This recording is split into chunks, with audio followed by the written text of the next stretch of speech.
give my mom compassion for mistakes she may have made along the way. I see her as a human being too. I see her as just having tried her best during those moments where maybe she didn't have the support or the knowledge or the resources that today she does. Hello, and welcome to the Business of Happiness podcast. I'm your host, Dr. Tarryn MacCarthy, and today is going to be a great day. It is a celebration of all the mamas out there. Happy Mother's Day! Happy Mother's Day to all you incredible moms and to all of you who've ever had a mom. Happy Mother's Day. Today, we're just talking about motherhood because this is something so near and dear to my heart as a mom of three, and as the daughter of a mom, and as the friend of so many incredible mothers out there. I salute you all. I send you so much love. Hooray for moms. Hooray for moms. And if you are a mom, hear me from the bottom of my heart. Thank you. You are doing an incredible job. I don't care who you are. I don't care how or why or when you're doing it. I am just in awe of each and every one of you because it is one of those things that is so much pressure. The stakes are so high. And as far as I'm concerned in my life, the most difficult job I've ever done. I have started so many businesses. I have built buildings. I have built businesses from the ground up. I have run marathons. I have transformed smiles. I have transformed skeletal structures. I have gone through 14 years of education, studied and worked so hard. But the one thing that I will say to date in my 45 years of my life, the one thing that takes the cake in terms of the most difficult job I've ever known has been that of being a mom. And I think it's because the stakes are so high, because we care so much, because the beauties that we're raising, these future leaders, are so dependent on us for so many things, or so we like to tell ourselves. And I think that also many of us have judgment of our own mothers. Is that ringing a bell for anyone? I mean, in every therapist's office I've ever sat in, we talk about my mom. And my mom is 100% listening to this podcast. So, Mom, let me tell you right now, here's a disclaimer. I am speaking from the heart because I know we all feel the same. We all blame our moms for so many things. And then we become a mom and realize, oh my gosh, she was doing her very best. And that's what I want to share with you today. As a mom, give yourself, please, some compassion. Give yourself some forgiveness. Give yourself a breath, a deep breath, a moment, a gift of breath just to catch up with yourself. Because we take on so much as mothers, especially moms who are also working moms, which I believe is the majority of us. But we put so much guilt on ourselves for messing up. Maybe that's one of the things that you feel guilty for. And I say that because we all mess up. Every single one of us. Because when we start out being moms, there is no rule book. And every step of the way, we are brand new. Even if you've been a mom for 16 years, as I have, every day is a new day and a new learning for me. I've never been the mother of 3 teenagers during a pandemic. I had no idea. I've never been the mom of teenagers who are dating before this year. I mean, I had no idea. I remember when they were really little, I had the sleep training on point. Man, I studied the baby whisperer nightly, and I was regimented as anything because my life depended on it. When I just had my first two, which came in very quick succession after one another, after struggling with infertility for many years, as many of my colleagues do, because we ignore our bodies for decades when we're pushing for achievement and to get to a certain level of success. And definitely in dentistry, this seems to be a trend. And when we struggled to get pregnant, my body figured out real fast after my first. So we had our second very quickly. And at that point in my life, my husband was still in his residency. And once he graduated from his residency program, he went to work in a different state. So there was a time where I was the mother of two beautiful children in diapers and owned a dental practice, an orthodontic practice, which was in my home, a home office. And I would literally treat my patients in the morning, run up at lunch to nurse them, run back down, finish my patients in the afternoon, and then come back up to care for these two babies. And I remember not even being able to go and buy milk at the end of the day. I was a single mom from all appearances. I had the love and the emotional support of my husband, but not his physical in the moment support. And it was so difficult. And even those days were brand new. Nobody could have prepared me for that. I had to go through it myself. And I made so many mistakes along the way. Of course we do. We're humans. Of course we do. We all mess up. And if there's one thing that I have beat myself up the most for in my entire life, it has been those mistakes I've made as a mom. And now I have so much compassion for moms who are trying so hard to just do their best and make mistakes. How can we not? How can we not? So let's just have a moment of compassion for all the moms out there. All the single moms, all the married moms, all the moms in homes right now where they're not feeling safe. All the moms who are feeling fearful themselves. I salute you, and I'm sending out all my love and compassion to you. And the one thing I would say is speak it out, share it out, find help. I think often we are afraid to seek help as moms because we feel like we should know how. This feeling, I remember feeling this when I was nursing at first. There was this idea that it should just come naturally, that you should just know how to nurse. And I sure didn't. In fact, every child that I had nursed differently. And I had to relearn it. Even after the second and then the third came along, I still felt like I was fumbling. Like I had to learn it completely anew. I think we put a lot of shame on ourselves when we tell ourselves we should be able to know what we're doing. We should be able to manage it all. I just finished reading this really excellent book. I highly recommend it. It's called What Happened to You. It's written by Dr. Bruce Perry and Oprah Winfrey. And it's about trauma. It's about understanding trauma and trauma-informed therapy and care for children and adults. And it talks a lot about these adverse childhood experiences, which I'm sure many of you as therapists will recognize the term ACE. But the way that they look at childhood development is the number of times that children have had these ACEs, these adverse childhood experiences. And these are traumatic events in their lives. And how, as you start stacking them up, then we see some negative effects in people later on in terms of regulation.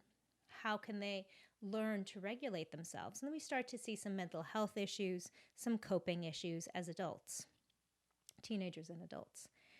And one of the common themes that I noticed is this challenge that moms who were not capable themselves, who hadn't learned those regulatory skills, or hadn't learned the coping skills continued to pass on this behavior to their children until there was some kind of intervention or cry for help.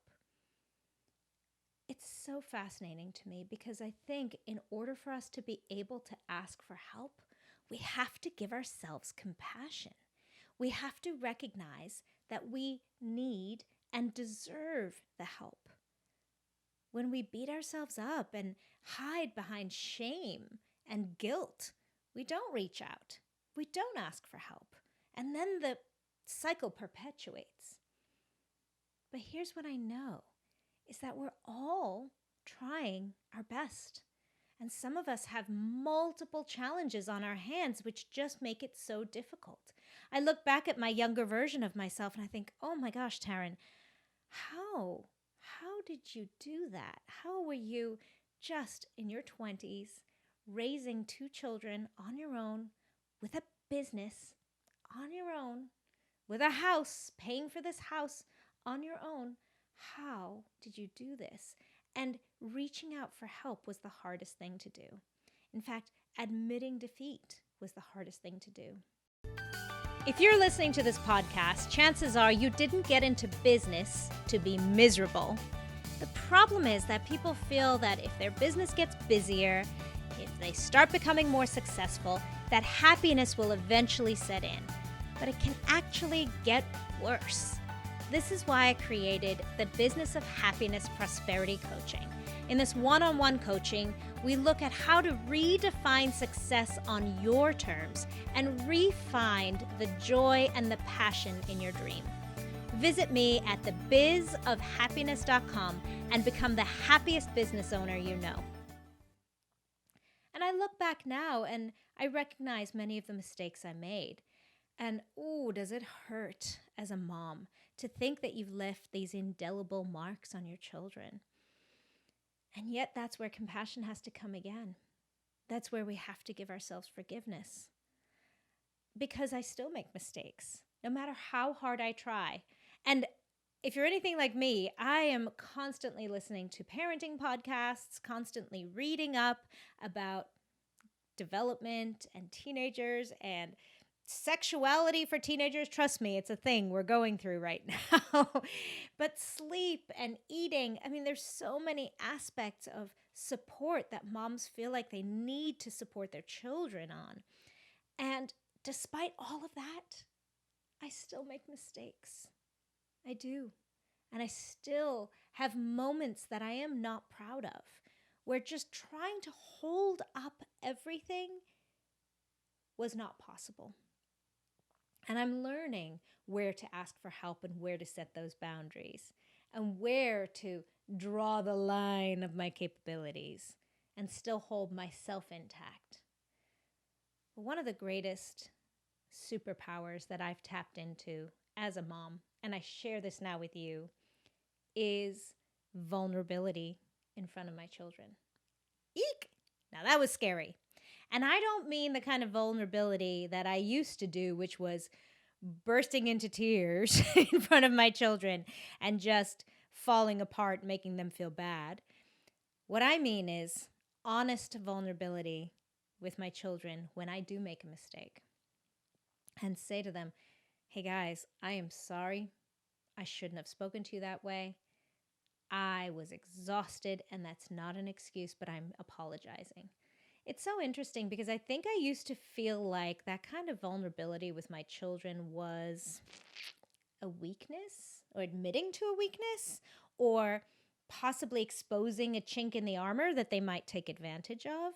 Or maybe a story that I used to tell myself was that it was making an environment of instability or insecurity. Like, oh my gosh, mom is not stable. But what I've found is that vulnerability has actually opened up more conversations for my teenage children. And it's allowed them space to be vulnerable too. I almost fell off my seat the other day when my 14-year-old came and apologized for the way he spoke to me without me bringing it up. He had just taken some time and stepped away from the situation and then came back and said, hey, Mom, I'm sorry. I shouldn't have yelled. I was stressed out. And I just want to say I'm sorry, and I appreciate everything you do for me. I mean, literally could have fallen off my seat, but I recognized immediately what that was a result of my modeling of vulnerability. Now, this is where we step into my Mother's Day wish for you, and that is taking care of yourself. Because that is actually the greatest gift we can give as moms, is being caring, compassionate, forgiving of ourselves. Because that's how they learn to be that for themselves. Just like my son learned that it's okay to say sorry. It's okay to come back and say, hey, I'd love to write this. I made a mistake. I'm acknowledging my mistake. And I'd love you to share in this vulnerability with me and see that actually I can choose better next time. Because this is just a pattern of learning and growth. That's it. It's just a trajectory of wanting to always understand and know and love each other more. And that's the part where we can also model for them self-compassion, self-love. Even when I look back at some moments that I wish I could have done differently, I see now that I did the best with what I had.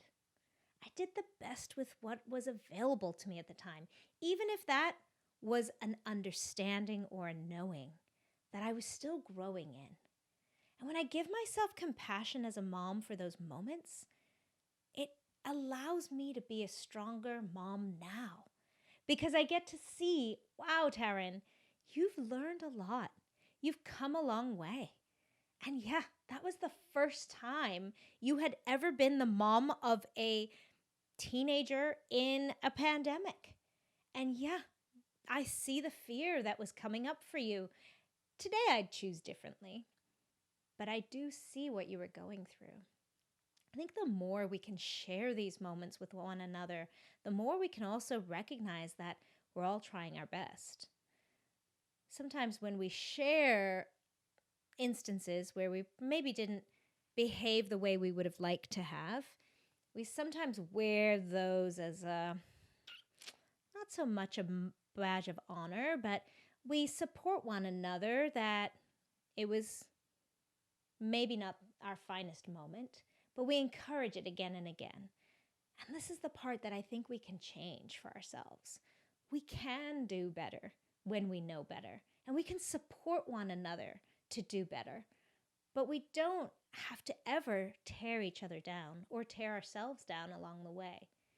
In fact, being a mother is such an honor. It is such an honor. It is such an incredibly awesome responsibility. But when we're kind to ourselves, we can also honor that responsibility with compassion and kindness and recognize that just as our children are learning each step of the way, so are we. Kind of gifted this opportunity to learn. It's beautiful. And I've noticed that when I give myself compassion, I also give my mom compassion. And vice versa. When I give my mom compassion for mistakes she may have made along the way, I see her as a human being too. I see her as just having tried her best during those moments where maybe she didn't have the support or the knowledge or the resources that today she does. And that's the crazy thing about mothering is my mother is still a mother to me at 45. She really is. And I rely on her for it. And this is the first time she's ever been the mother of a 45-year-old. So I give her grace now too. And that's not to say that there weren't mistakes along the way. And for all of you who have mothers who have been hurtful in the past to you, I see you as well. I see you and my heart goes to you. And I'm as a reminder that you will never be able to be compassionate with yourself as a mother if you can't find it within you to have compassion for who she was and for what she was going through.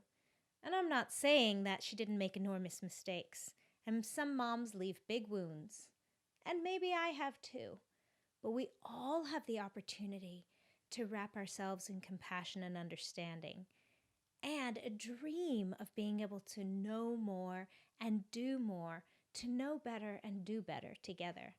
That only comes from self-compassion. As with anything else, when you feel good is when you can do good.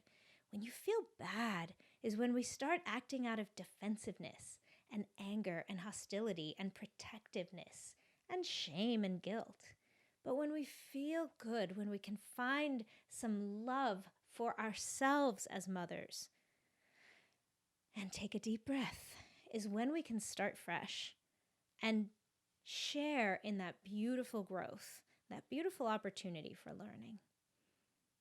There's a line in a song, one of my favorite songs.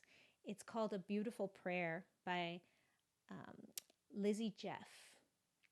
And the line in the song says, "When we heal our women, we heal our world." I believe that deep, deep in my soul. And one of the places healing starts is in forgiveness and compassion and understanding and recognizing that we're all trying our best. So happy Mother's Day to you. Happy Mother's Day to all the mothers out there. I honor you and I wish for you so much self-love and self-compassion, because your self-love and self-compassion is the greatest gift you can give to yourself as a mom and the greatest gift you can give to your children. Happy Mother's Day. Bye-bye.